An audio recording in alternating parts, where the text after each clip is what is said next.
반갑습니다. 오늘 여러분이 듣게 되는 선교 해석학의 강의는 세 번째 강의로서 하나님의 선교의 본론적인 부분의 내용을 중심으로 진행이 됩니다. 선교 해석학은 성경 전체를 신구약을 관통하는 하나님의 선교라는 큰 주제의 빛 아래서 조망하는 것입니다.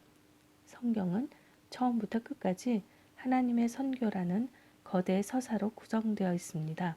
이러한 전제하에 이번 강의에서는 그 하나님의 선교가 구약에서 어떻게 진행되었는가를 본격적으로 알아보게 됩니다. 성경에서 하나님은 그분이 행하시고 말씀하시는 것을 통해 자신을 알리시죠.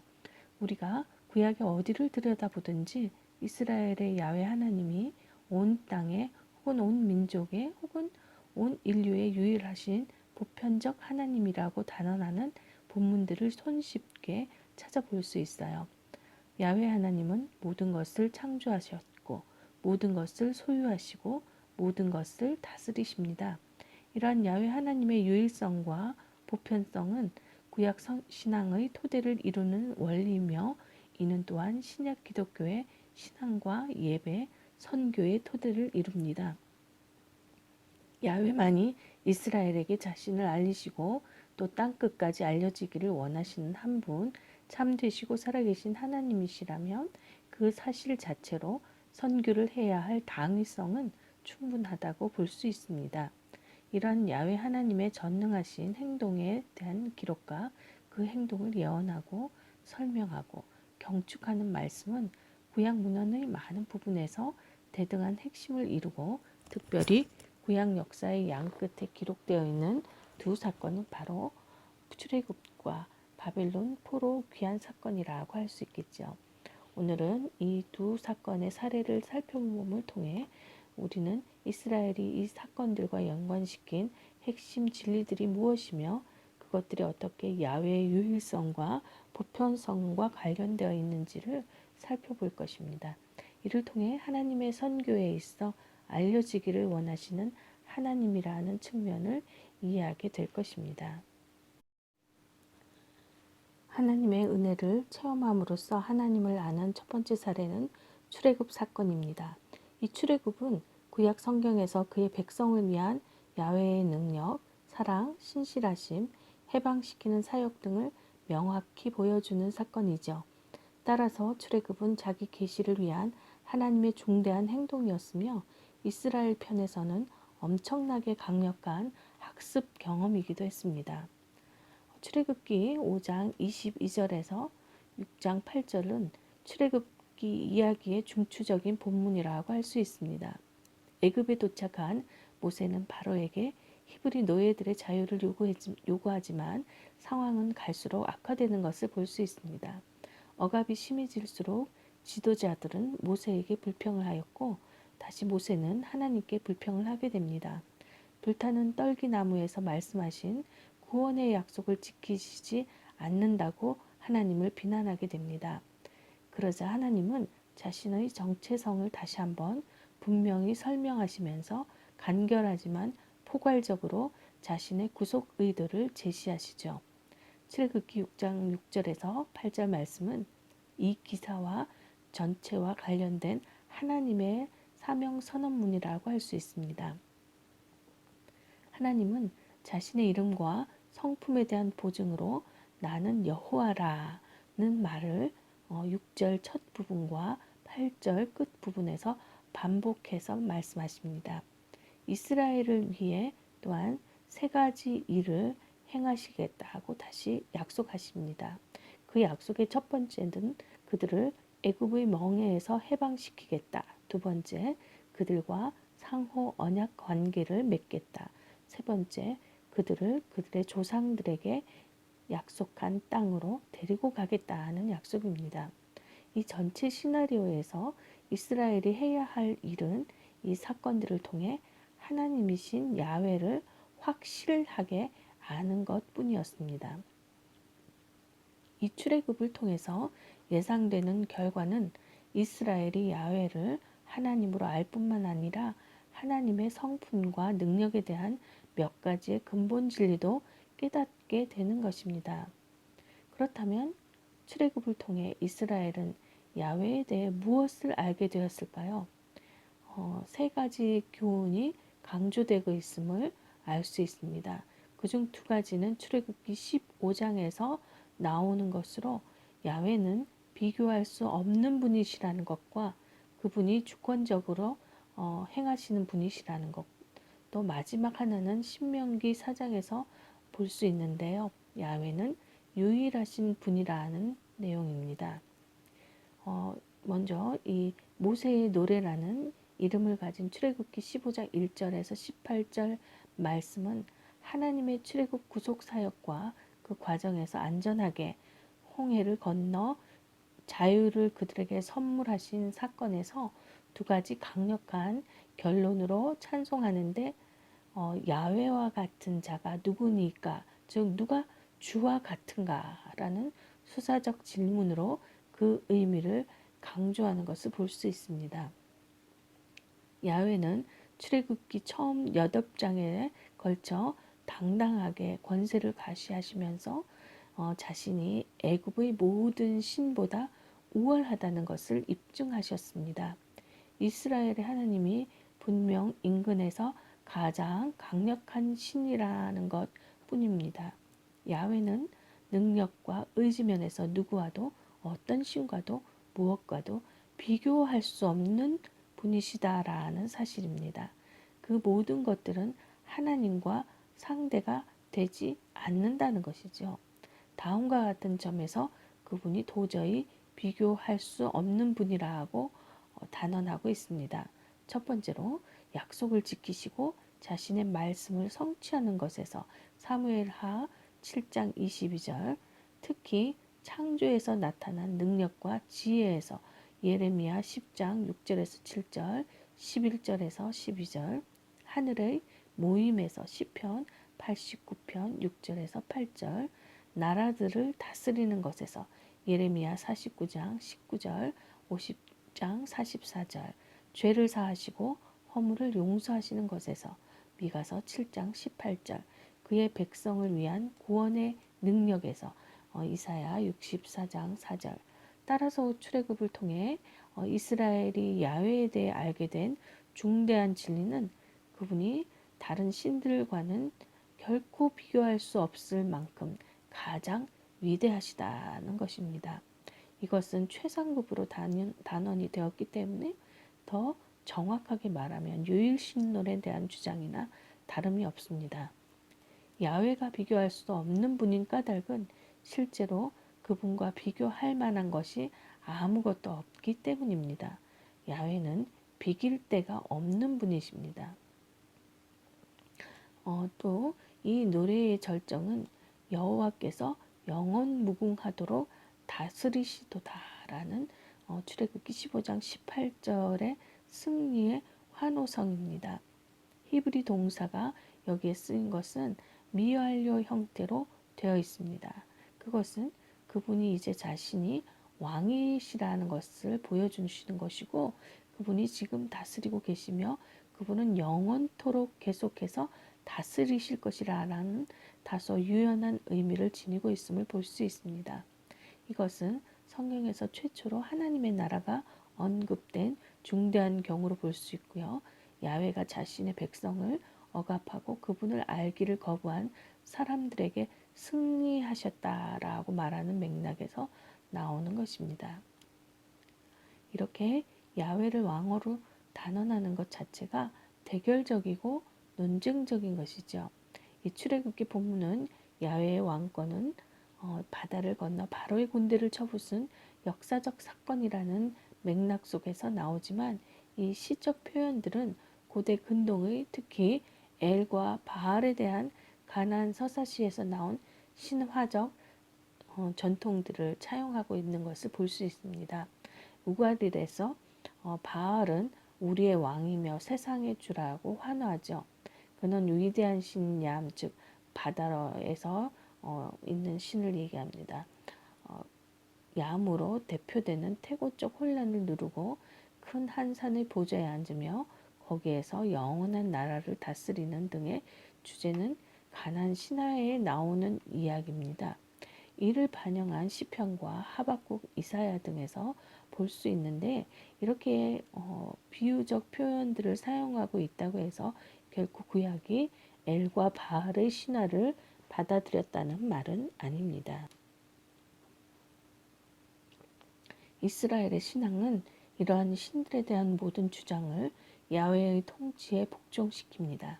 하늘과 땅의 모든 통치를 야훼에게만 돌림으로써 그러한 주장의 반격을 가하기 위해서이죠. 게다가 구약은 그러한 신화적 표현을 사용하면서도 야훼의 통치를 실제 역사와 긴밀하게 연결시킵니다. 이는 인간 역사에 일어난 사건들이 우주적이고 계시적인 의미를 지니고 있음을 단언하기 위한 것입니다. 이 역사적 사건들의 연속에서 이스라엘은 이제 그들의 하나님 야훼에 대한 진리를 인식해야 합니다. 야훼가 왕이시다. 그리고 바로나 애굽이나 가나안의 신이라고 주장하는 어떤 존재도 왕이 아니다라고 노래합니다. 하지만 야훼가 지닌 왕권의 본질, 즉 야훼가 실제로 왕의 역할을 수행하는 방식은 좀 뜻밖이라고 볼 수 있습니다. 그분은 약한 자와 눌린 자들을 위해 왕권을 행사하시기 때문이죠. 신명기 10절에서 10장 14절에서 19절은 역설적이게도 야훼의 우주적 통치를 대단히 협소한 지역에 국한된 야훼의 자비심과 나란히 말하는 것을 볼 수 있습니다. 표에서 보시는 것과 같이 첫째 구절, 14절, 17절은 송령 즉 찬송 부분입니다. 이 송령의 놀라운 이중적 주장은 야훼는 우주를 소유하시는 하나님이라는 것과 야훼는 우주를 다스리시는 분이라는 것으로 모든 능력과 권세들이 그분에게 종속되어 있듯이 우주적 주권에 대한 그분의 주장 역시 창조주로서 그분이 가진 능력에 근거하고 있다는 것입니다. 두 번째로 15절, 18절이 대주를 이루는 놀라움이에요. 그리고 세 번째는 16절, 19절이 방금 나온 이 주장들에 대해 이스라엘이 보여야 하는 실제적 윤리적 반응을 말하고 있습니다. 이 신명기 10장에 나오는 놀라운 주장은 첫째, 온 우주를 다스리시는 이 하나님이 모든 민족 중 이스라엘을 언약 상대자로 택하셨다는 것이며 둘째로 다른 모든 형태의 인간적 우주적 능력과 권세, 즉 이방인들이 말하는 신들과 주들에 대해 이 하나님의 능력이 사회에서 가장 약하고 가장 무시받는 사람들, 과부, 고아, 나그네를 위해 발휘한다 하는 것입니다. 야훼는 사랑하기를 좋아하시고 특히 궁핍한 자와 나그네들을 사랑하시기를 좋아하시는 하나님이십니다. 이제 야훼가 유일하시다는 것에 대해서 신명기 4장 23절에서 39절에 나오는 출애굽과 시내산 사건에 대한 해설로 다시 돌아가 보겠습니다. 이스라엘이 구속과 계시를 통해 경험한 하나님의 은혜를 통해 무엇을 깨달아야 했는가? 모세의 결론은 오직 위로 하늘에나 아래로 땅에 여호와는 하나님이시요 다른 신은 없다 하고 말을 합니다. 야훼 같은 다른 신이 없는 이유는 실제로 다른 신이 없기 때문입니다. 그뿐입니다. 사실상 야훼는 비길 데 없는 하나뿐인 분입니다. 다른 신이 아닌 야훼만이 이스라엘에게 경배를 받으실 유일한 하나님이 되어야 한다는 것입니다. 야훼는 그 하나님이시고 그 야훼만이 그 하나님으로 선포되어야 합니다. 하지만 이와 같이 주장하고 난 후에도 사실 구약이 종종 다른 신들의 존재를 암시하고 있다는 것을 인정할 필요는 있습니다. 그래서 리차드 포캄은 야훼의 초월적 유일성이라는 말을 사용합니다. 내가 말하는 유대 신론의 본질적 요소, 즉 그것을 유일신론으로 만드는 요소는 그 유일성이 다른 신들의 존재를 부인하는 것이 아니라 야훼를 독자적인 부류에 속하는 존재로 이해한다는 것이다. 이 초월적 유일성이란 야훼만이 만물의 창조주이시며 다른 모든 것은 그분에 의해 창조되었다는 것, 또 야훼만이 만물의 주님이시며 다른 모든 것은 그분의 우주적 주권을 섬기든가 그 주권에 종속되어 있다는 것을 말합니다. 야훼는 그 하나님이시다. 즉 하 엘로힘, 정관사가 붙는 것을 말하는데요. 이것이 야훼의 초월적 유일성에 대한 리차드 포캄의 견해입니다. 두 번째 신뢰로 살펴보는 것은 바벨론 포로의 귀환입니다. 이스라엘이 포로로 보냄을 받은 경험을 통해서 하나님에 대해 배운 교훈은 크다고 할 것입니다. 이에 대한 것은 다른 챕터에서 다시 살펴보게 될 것이고요. 이제 하나님은 자비롭게도 이 이스라엘을 포로 생활에서 끝내게 하고 그들을 고국으로 돌려보내서 하나님과의 관계를 새롭게 회복시키려 하신다는 것을 선지자를 통해서 알리는 과정들이 있죠. 그래서 이런 과정에서 또 한 번의 폭발적인 학습이 이루어져야 합니다. 하나님은 각 시점마다 자신의 유일성과 보편성에 대해 뭔가 더 주장하고 계십니다. 하나님이 열방의 구원과 온 세상의 재창조를 이루시기 원하신다면 그런 거대한 의제를 수행하실 수 있는 능력이 있어야 하기 때문인데요. 이에 대해 포로시대 대선지자들은 하나님은 자신이 약속한 바를 실행하시는 데에 조금도 부족함이 없으시다고 확신을 합니다. 이런 하나님 야훼는 어떤 분이신가요? 야훼는 역사를 주관하는 분이십니다. 구약학계에서 오랜 생각이 뭐냐면 즉 모든 민족 중에 오직 이스라엘만이 그들이 섬기는 신인 야훼가 역사를 주관하신다는 유례 없는 믿음을 가지고 있었다는 생각은 틀린 것이라는 것이 입증이 되었습니다.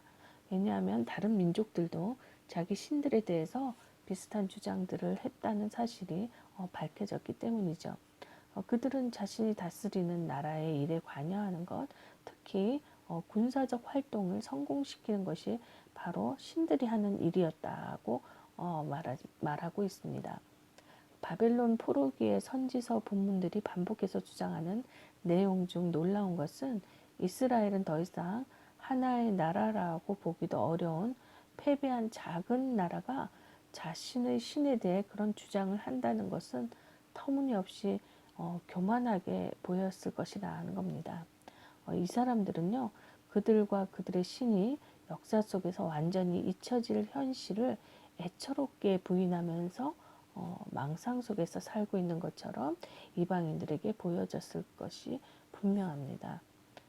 그러나 선지서 본문들은 대담하게도 다른 민족들과 그들의 신들을 법정으로 불러내어서 어떤 신이 역사를 주관하는지 그리고 어떤 신이 참된 하나님이라고 주장할 수 있는지 보기 위해 큰 시합을 하자고 도전하는 모습을 보게 됩니다. 하지만 이 이스라엘의 주장에서 두 번째 놀라운 특징은요. 야훼가 자신의 언약 백성에 관한 일뿐 아니라 모든 민족의 전체 역사를 주관하신다는 것입니다. 포로 시대의 예언을 보면 하나님은 이스라엘을 심판하는 도구로 바벨론을 사용하실 수 있죠.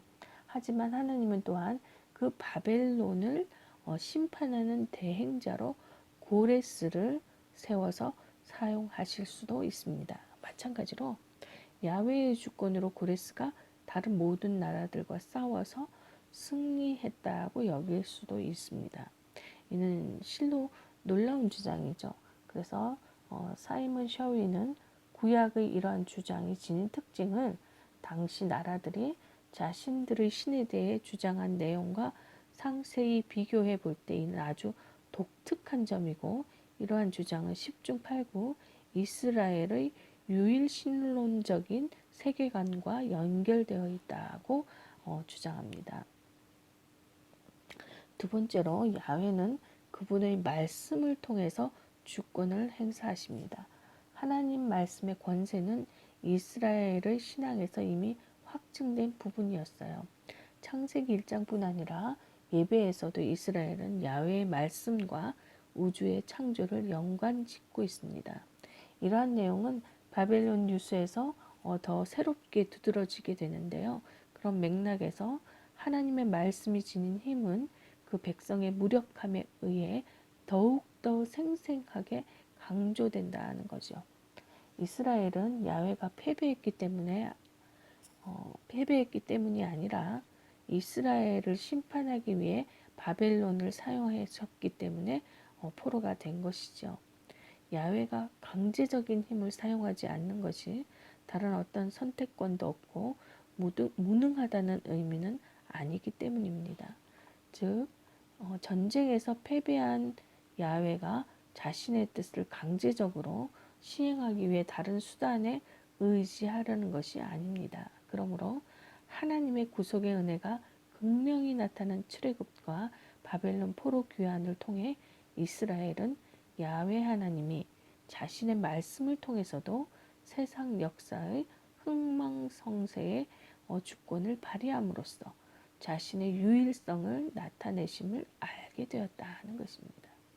이사야서 40장에서 55장의 주장은 이 능력이 단지 다른 신적 존재들에 대한 그분의 우월성뿐 아니라 사실상 그분만이 유일한 신이심을 확증한다는 것입니다.